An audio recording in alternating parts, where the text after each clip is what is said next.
డబ్బుపై ఆశతో ఓ తపాలా శాఖ అధికారి రైతుల సొమ్మును అప్పనంగా కాజేశాడు. తన సొంత ఖాతాలోకి మళ్లించుకున్నాడు. రైతులు వెళ్లి అడిగితే రేపు మాపు అంటూ కాలయాపన చేస్తూ వచ్చాడు. ఇదే విషయమై గట్టిగా నిలదీయడంతో అసలు బండారం బయటపడింది.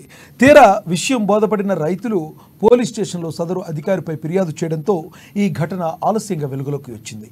ఇంతకీ ఈ కథేంటి, అసలేం జరిగిందో తెలుసుకుందాం.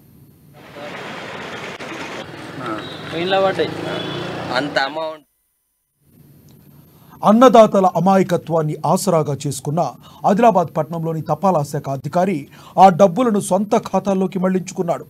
సీసీఐకి పత్తి విక్రయించిన అన్నదాతలు డబ్బులను సీసీఐ అధికారులు ఆధార్ లింకేజ్ ఉన్న ఇండియన్ పోస్ట్ పేమెంట్ బ్యాంకుకు ట్రాన్స్ఫర్ చేశారు. ఇదే అదునుగా భావించిన సదరు బ్యాంకు మేనేజర్ ఓటీపీ ద్వారా తన ఖాతాల్లోకి కోటికి పైగా జమ చేసుకున్నట్లుగా తెలుస్తుంది. ఈ విషయాన్ని ఆలస్యంగా గుర్తించిన రైతులు పోలీసులకు ఫిర్యాదు చేశారు. తమకు న్యాయం జరిగేలా చూడాలంటూ వేడుకున్నారు. సీసీఐకు పత్తి విక్రయించిన రైతులు చాలా మందికి ఆధార్ అనుసంధానం ఉన్న జాబ్ కార్డు ఖాతాల్లో డబ్బులు జమ అయ్యాయి. అయితే ఆ ఖాతా నుంచి రోజుకు 10,000కు మించి నగదు తీసుకునే వెసులుబాటు లేదు. దీంతో తమ ఇతర బ్యాంకు ఖాతాల్లోకి ఆ డబ్బులను ట్రాన్స్ఫర్ చేయించుకోవడానికి ఆదిలాబాద్ రూరల్ మండల పరిధిలోని యాపలగూడతో పాటు తాంసీ, తలమడుగు, భీంపూర్, జైనథ, బేలా తదితర మండలాల రైతులు నిత్యం తపాలా శాఖ ఆఫీసు చుట్టూ తిరుగుతున్నారు. ఇదే అదునుగా చేసుకుని రైతుల వేలిముద్రలు తీసుకుని సదరు అధికారి వారి ఖాతాల్లోకి వారికి తెలియకుండా వారి డబ్బులను తన సొంత ఖాతాల్లోకి మళ్లించాడు. తీరా విషయం తేలడంతో అధికారిని నిలదీసేందుకు వెళ్ళగా అందుబాటులో లేకుండా పారిపోయాడు. ఫోన్ చేసినా స్విచ్ ఆఫ్ రావడంతో చేసేదేమీ లేక కొంతమంది రైతులు 1 టౌన్ పోలీస్ స్టేషన్లో ఫిర్యాదు చేశారు. విచారణ జరిపి తమ డబ్బులు తమకు వచ్చేలా చూడాలంటూ వారంతా విజ్ఞప్తి చేస్తున్నారు.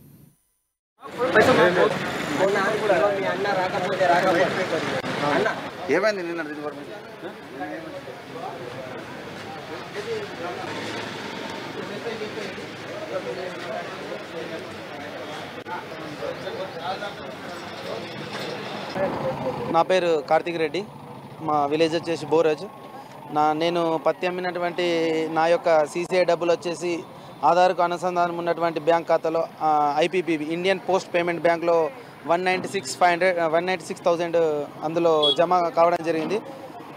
దాని యొక్క డబ్బులు నగదు రూపంలో రోజు ఇవ్వబడదు కాబట్టి ట్రాన్స్ఫర్ చేస్తానని జాదవ్ విజయ్ అనే మేనేజర్ సార్ ఒప్పుకున్నారు. ట్రాన్స్ఫర్ చేస్తా అని చెప్పి నా యొక్క పత్తి డబ్బులు తన అకౌంట్లోకి ట్రాన్స్ఫర్ చేసుకొని గత 2 నెలలుగా తిప్పుతున్నాడు. గట్టిగా ఆరా తీసేసరికి ఫోన్ స్విచ్ ఆఫ్, నిన్న నైట్ నుంచి ఫోన్ స్విచ్ ఆఫ్ వస్తుంది. తీరా ఇక్కడికి వచ్చి బ్యాంక్లో వచ్చి చూసేసరికి తను లేడు, పరారీలో ఉన్నాడు. మాకు న్యాయం చేయాలని మేము కోరుకుంటున్నాం. నాలాగా రైతులు చాలా మంది ఉన్నారు. 2 నెలల మాకు 1,75,500 రూపాయలు మాకు ఇచ్చేటి ఉన్నాయి. రోజు వచ్చినప్పుడు దింపుకుంటా వచ్చిండు. మాకు ఇంట్లో పెళ్లి ఉన్నది, పెళ్లి ఉండగానే తిరుగుతా కూడా ఇస్తలేరు. వాళ్ళ తమ్ముడు అన్నాడు వచ్చిందట, అతడు వచ్చి ఏమో మాట్లాడుతుంటే ఇస్తాను. అది మాకు నచ్చది. రేపటి నుంచి పైసలు పంచుడు తాపకి 20 లక్షలు 30 లక్షలు రోజు పంచితే వాళ్ళకి ఇస్తే అప్పుడు మేము ఒప్పుకుంటాం, లేకుండా ఒప్పుకున్నాం. నిన్న తెలిసింది కొంచెం, ఇవాళ అందరం వచ్చినాం.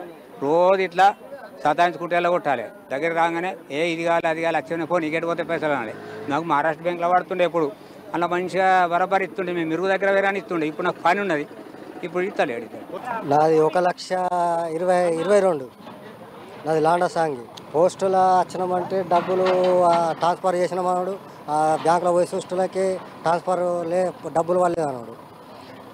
నెల రోజులు